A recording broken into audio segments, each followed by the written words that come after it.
Just Stop Oil have kicked off 2 more weeks of protests in London. They began in Shepherd's Bush, West London, when 13 activists brought traffic almost to a standstill by slowly marching along a main road. Later, a separate protest took place in central London. Again, the activists slowed traffic by marching from Trafalgar Square to Aldwych. Now, Just Stop Oil are demanding that the government halts all new licences for gas and oil production and exploration in the UK. The group's tactics recently led Tory MP Gareth Johnson to ask Rishi Sunak this question at Prime Minister's Questions. Mr Speaker, last month, Just Stop Oil clambered up the Dartford crossing, causing chaos for days. They then attacked artworks, the M25, and anything else to cause misery and mayhem. These people are not protesters, they are criminals. Will the Prime Minister therefore consider making Just Stop Oil a prescribed organisation so that they can be treated as the criminal organisation they actually are? Just Stop Oil clearly aren't a terrorist group that needs prescribing, so it would be pretty bizarre to ban them.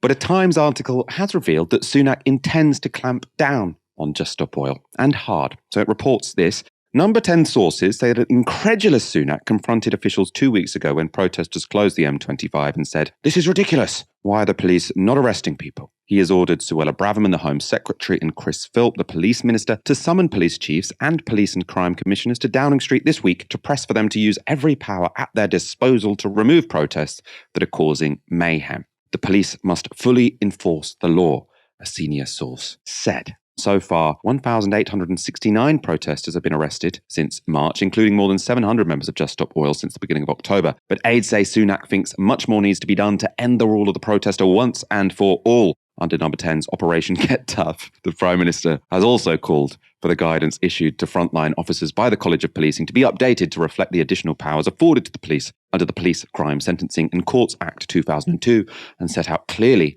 how the police should use these powers. Of course, there's no denying that Just Stop Oil's tactics are disruptive, but do their demands warrant their actions? Well, in short, yes. The International Panel on Climate Change's first report was released in 2018. It showed that in order to limit climate change to 1.5 degrees Celsius this century, greenhouse gas emissions must reach zero by around 2050. That limit of 1.5 degrees warming was agreed by meetings of the G7 and G20 and at COP26 in 2021. And the 2015 Paris Agreement and legally binding international treaty signed in 2015 contains a commitment to limit climate change to, quote, well below 2 degrees Celsius, as well as to, quote, make efforts to keep it to 1.5 degrees. But to do any of this, we have to make real efforts to limit oil and gas production.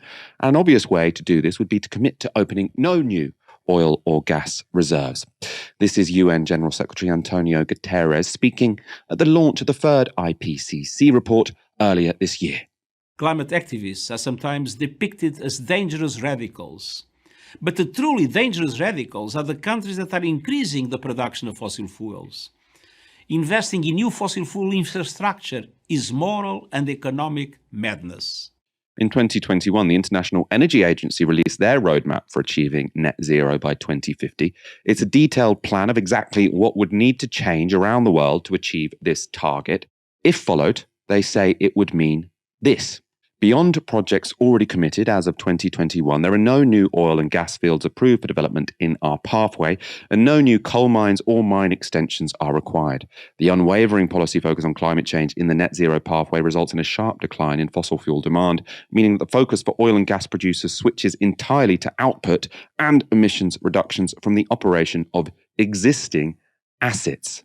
But it's not just the scientists and climate activists who want to see an end to new fossil fuel exploration. A large proportion of the public backs it too. This graph from the New Statesman is based on a poll conducted in December last year. It shows that 38% of the public either support or strongly support a ban on new oil and gas exploration. That's compared to just 19% who either oppose or strongly oppose such a ban. Interestingly, a third of those polled would neither support nor oppose a ban. They haven't formed an opinion just yet. But the government, far from agreeing with Just Stop Oil's aims, are actively increasing the number of new oil fields in the North Sea. Just last month, The Guardian reported this. The North Sea Transition Authority has begun a process to award more than 100 licenses to companies hoping to extract oil and gas in the area. Almost 900 locations are being offered up for exploration. The process, which will run until the end of June, is the first since 2019 to 2020. The process was near annual before that, but it was put on hold by the government while it designed a climate compatibility check. However, the check has been criticised because it is only advisory and does not restrict authorities from granting a licence. Aaron, your thoughts on this? The clampdown on Just Stop Oil, will it be successful? But I suppose more importantly, I want to know your opinions. Are Just Stop Oil right? Michael, Just Stop Oil couldn't be more right. Right now, as we're talking, in the UK, in real time, the national grid is generating about 58% of UK electricity from gas. So we use gas for two things: to warm our homes, but also to generate electricity. Now, to warm our homes, it's very hard to replace, and it's going to be with us for a while yet. But realistically, we could be at a place where we're using gas to generate between 0 and 10% of electricity. Like I say, right now, this moment, it's about 58%. Over the course of the last 12 months, it's about 40%. So we shouldn't be using gas to generate electricity at all. And it is such a precious commodity, like I say, because of heating, that we should be restricting it purely for that. Right now, in terms of overall gas consumption for both heating and electricity, the UK imports about half of what it uses, because of course we have domestic gas as well. We have to import half of it. So if we weren't using gas to generate electricity and we were using it just for heating, we probably wouldn't need to import any. Now, this is important for two reasons. First of all, it's very expensive. We're paying for it in foreign currencies, which if you've been paying attention in the last 6 months, the pound has done pretty badly against the dollar. Secondly, it contributes towards the trade deficit. So this isn't a right, left, Tory, Labour, Green, Lib Dem point.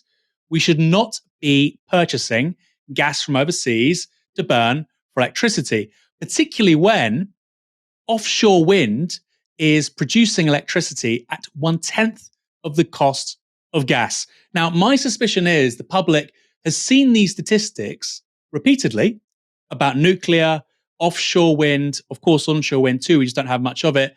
And even solar in some places, not always in the UK, actually, a place like California, the cheapest energy anywhere on the planet is solar. All of this stuff is cheaper at generating electricity than fossil fuels.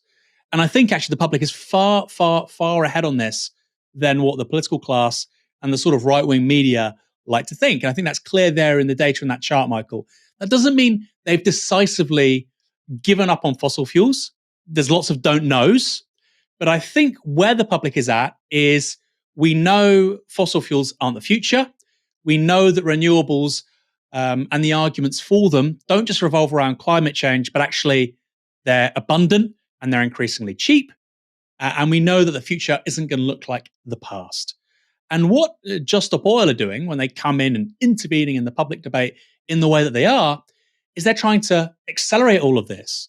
You know, when we had Nick Clegg in 2010 saying we're not going to build new nuclear power stations, that's exactly what we should have been doing. All of our electricity in this country should be coming from wind, solar, a bit of biomass and nuclear. And it's not. And that's a political choice. This could have been reversed not 30, 40, 50 years ago. In 2010, if we'd made different decisions, we would be in a totally different place today. And I think Just Stop Oil doing what they're doing, hopefully, put us in a much better place by 2030.